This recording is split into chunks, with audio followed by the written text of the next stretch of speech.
अब आप करेंगे क्या? एक हफ्ते का उन्होंने टाइम दिया कि ये तो जुर्माना भरें, अब देंगे आप 20 लाख रुपए? नहीं, हम देखें जी, 20 लाख की बात नहीं, हम अपनी नहीं सर, वो कह रहे हैं कि 20 लाख की बात है, वो कह रहे जुर्माना देना पड़ेगा। देखिए मेरी बात सुने ना, हम would you set this example?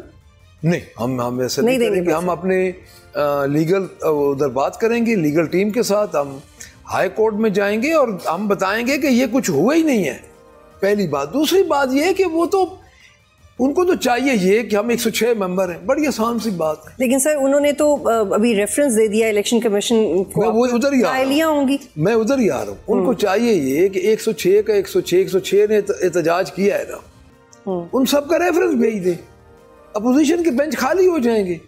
अपनी मर्जी से उधर जिस तरह इन्होंने कौमी असेंबली में 8 और 9 अप्रैल को इन्होंने बिठाई थी एक डमी अपोजिशन, जब रजीम चेंज हुआ था 2022 में आई थिंक, तो इधर एक रजीम चेंज करके हमें भी घर भेज दें और अपनी मर्जी से एक बिठा दें। आप चैलेंज करेंगे स्पीकर के इस मूव को? डेफिनेटली चैलेंज करेंगे। कैसे? अच्छा, आपके जो दोस्त हैं, आपके कॉलीग्स हैं, वो ऑफ द रेकॉर्ड जर्नलिस्ट को ये कह रहे हैं कि हमें हमारी लीडरशिप नहीं कहा था कैसे करो जाके, अब हमारे खिलाफ ये सब हो रहा है तो हमारी लीडरशिप हमारी बात नहीं सुन रही। आपने उनको इनकरेज किया कि लड़ो? हम ओन करते हैं कि एहतजाज करो।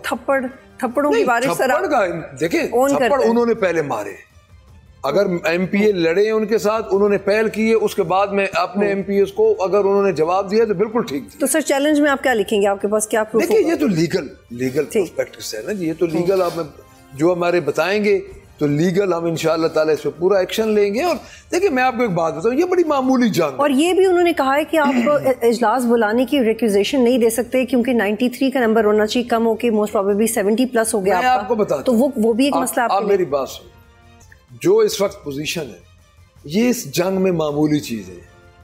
ये क्या है? ये सस्पेंशन, मेंबर्स की सस्पेंशन, कमेटीज वापस ले लें, ये क्या है? हमारे लिए इन चीजों की क्या अहमियत है?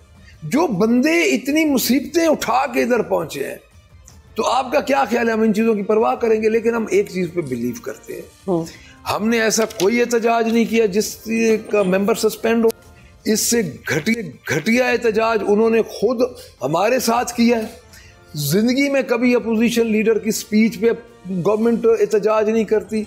अगर आप उनकी खवातीन की वीडियोस देखें, जिस तरह उन्होंने, मैं आपको भेज दूंगा, बल्कि मैं तो कहता हूँ अब चला सकती है तो मेरे पास मौजूद है, जिस तरह खान साहब की उन्होंने घटिया गुफ्तगू की है। पहले उधर से शुरू होते हैं, डेफिनेटली आर्गूमेंट जो होते हैं वो काउंटर आर्गूमेंट आते हैं, और ये पहली दफा नहीं, हर दफा होता है। उसके बाद कोई ऐसा वाकया नहीं हुआ। इनको ताकत का एक नशा है, ये समझ रहे हैं कि ये फॉर्म 47 की जो जेली हुकूमत है, ये समझ रही है कि हमें सीटें पे आ रही हैं। लेकिन मलिक साहब, मैंने आपसे ये मौजू इसलिए उठाया क्योंकि आर्ग्यूमेंट करने में और मोहल्ले की लड़ाइयों में ये बहुत फ़र्क होता है इसमें। तो आप आर्ग्यूमेंट करें, आर्ग्यूमेंट के लिए आपके पास फ्लोर है, लेकिन सर जिस तरह की लड़ाई हो रही है उसको हम आर्ग्यूमेंट नहीं कह सकते। हमने तो आर्ग्यूमेंट किया, हमें स्पीकर नहीं दिया, फ्लोर नहीं दिया कल स्पीकर ने।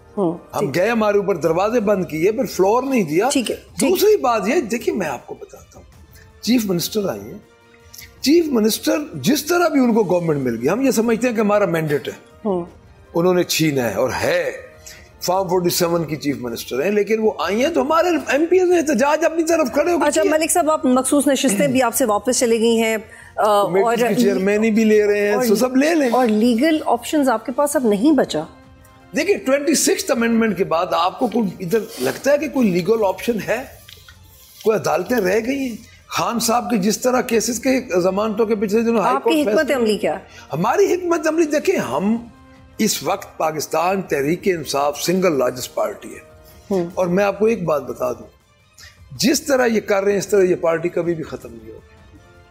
ये पार्टी उसी तरह खड़ी है, खड़ी रहेगी, इनसे खत्म। जो आपके तहादी हैं, अल्लामा नासिर साहब, महमूद अचकज़ई, इनफैक्ट फवाद चौधरी भी थे हमारे कल प्रोग्राम में, और लोग भी कह रहे हैं कि आपको इस्तीफा दे देना चाहिए असम्बलियों से। केपी नहीं, हमारा अभी कोई ऐसा इस्तीफे का कोई ऐसा प्रोग्राम तो नहीं है, ना ही हमें कोई ऐसी चीज़ है, और मेरा नहीं ख्याल कि असेंबलियों से हम इस्तीफे देंगे। क्यों देंगे?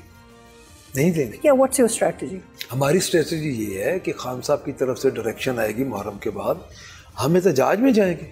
अच्छा, बिल्कुल मुल्क एहतजाज, डेफिनेटली मुल्क की पार्टी है, पुरअमन एहतजाज। हाँ, देखिए सियासी जमात का एहतजाज तो पुरअमन ही होता है।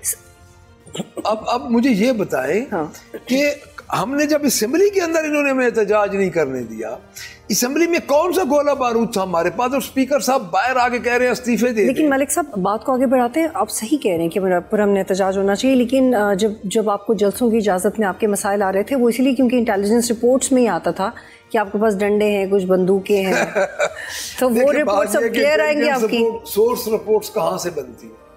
सोर्स रिपोर्ट्स गली मोहल्लों से बनती हैं और उसी पे ये यकीन करते हैं।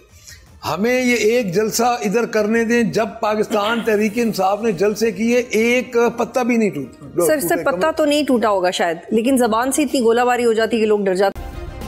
सब्सक्राइब करें और बेल दबाएं ताकि कोई खबर रह न जाए।